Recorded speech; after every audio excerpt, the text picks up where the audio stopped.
Hey, what's up guys? Welcome back to the One Piece at a Time Distilling Institute with your host Alan Bishop. Today we got a super special little sneak peek episode. So we are at the Daisy Spring Mill Distillery at Spring Mill State Park. The distillery I've been working with the DNR and the state to reestablish as a historic production distillery.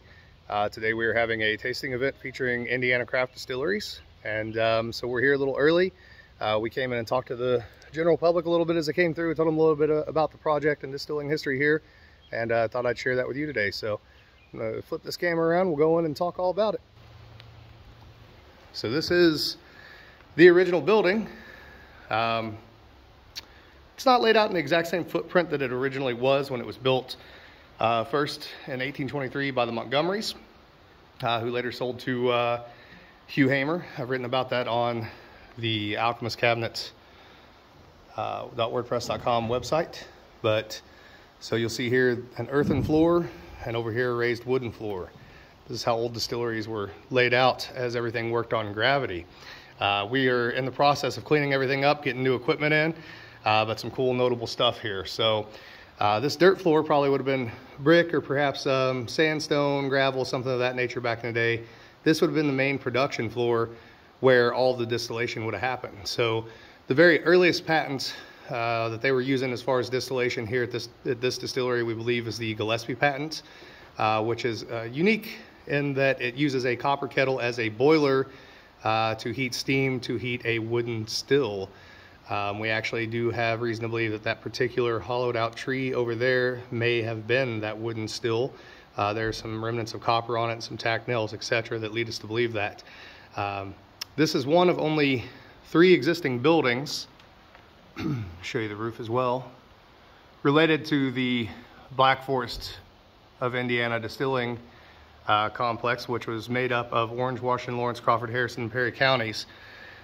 This building, a machine room over at the old Krogman Distillery in Tell City, and then the McCoy Distillery in Stampers Creek in Orange County, Indiana.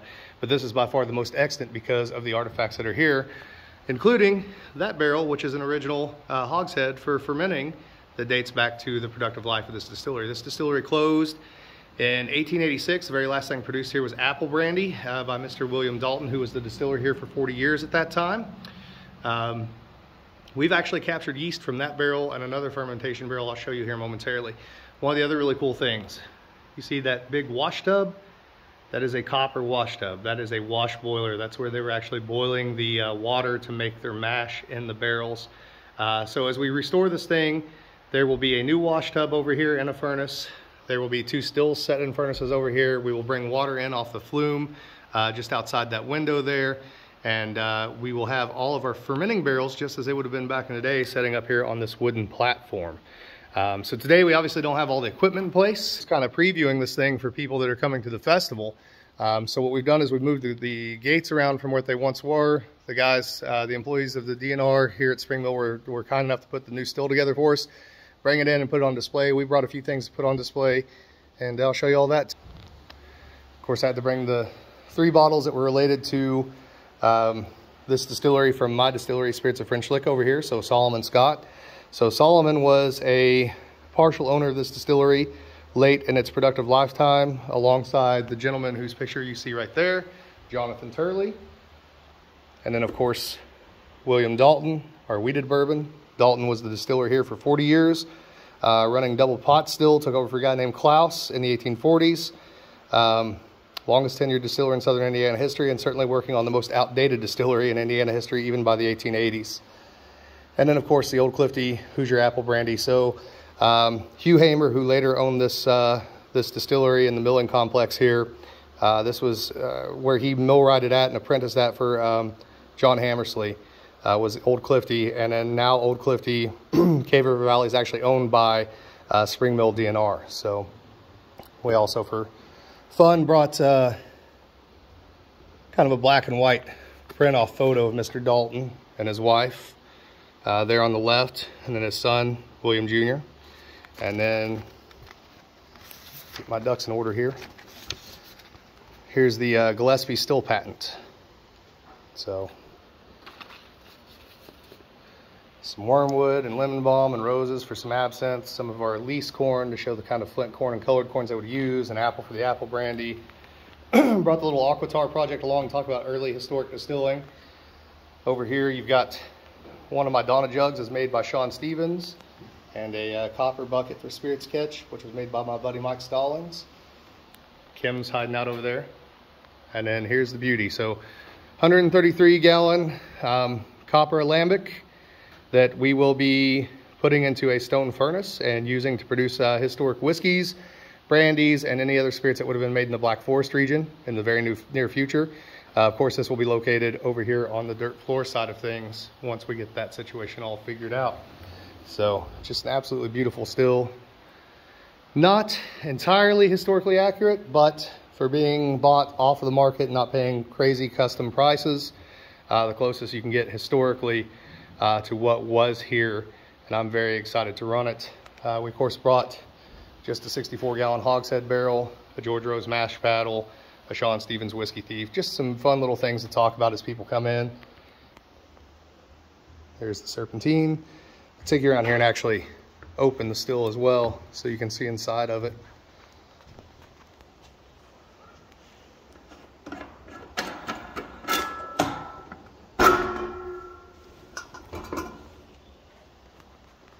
Not a whole lot to see without light, but it's okay, it gives you an idea. Oh, Kim to the rescue. She's got stage lighting coming. She doesn't trip on the chair first. I have a very large mammal. There you go. Awesome. Well, we're going to close that up, and I'll take you around here and show you some of the other cool historic things. So, we believe that this door, there's an old picture of the distillery. That's the mill right there, by the way, the Bullet Mill, as it was known. We believe that this door had an awning over it at one point in time. There's a picture that shows the awning, and we think this is how they were loading product out. Probably in the early spring when the floods would come through so they could ship everything by boat very early on. This next piece is by far my favorite thing in the distillery. So this is the original 100-gallon copper pot that would have been used at first as a steam maker for that Gillespie patent. This pot likely originated from Hugh Hamer and probably came here from the old Clifty distillery. This pot was probably made sometime between, let's say, 1808 and maybe 1812, 1814. For all intents and purposes, and the research that I've done on early pot stills, this looks to be a Stanley Gypsy pot still. The rivets, while cool, are literally just there for decoration on most parts of the pot. Now the cape is attached to the pot via those rivets. So these rivets over here are the ones that are for decoration. The Stanleys did this interesting thing where the entire body of the still, instead of being paneled, like that being a panel, the other side being a panel, they would hammer that whole thing out of one solid piece of copper to show their skills off. And then they would rivet it just for looks. Down there's where the drain would be. On that early Gillespie patent, you can see a steam line that comes off. That's where the steam line came from. Of course, the head early on that Gillespie patent would have just been a flat piece that fit down in there, was luted into place not to lose the steam. And then here's your fill port to add your water for your steam. Later, when it's converted to full pot still, obviously that's your fill port like I just opened up on the other still. This probably would have been corked in some way, shape, or form, was a pressure relief, and then of course your still head would have went there. Here's the other fermentation barrel. Super crude and super early. You can even see on this band, they either recycled a band that had been broken or they ran out of material for the entirety of the band and they patched it. And one more little thing I'd never seen here before, because it was hiding on the backside of this display cabinet, is this cool little newspaper article, which I will post to my Facebook and Instagram, which talks about a steam distilling patent. There's no year given that I've seen, and well, actually maybe there is, hold on. Yep, 1831. Pretty cool. But so that's what we're up to today, and we hope we have a good crowd, and we hope all the other distilleries have a good time and sell product and bring attention to this. The ticket for the event here today, all the money goes towards this distillery project because it's going to take quite an operating budget to get it up and started and going, and we're getting closer daily. So I'll catch y'all later. Love you. Have a good one.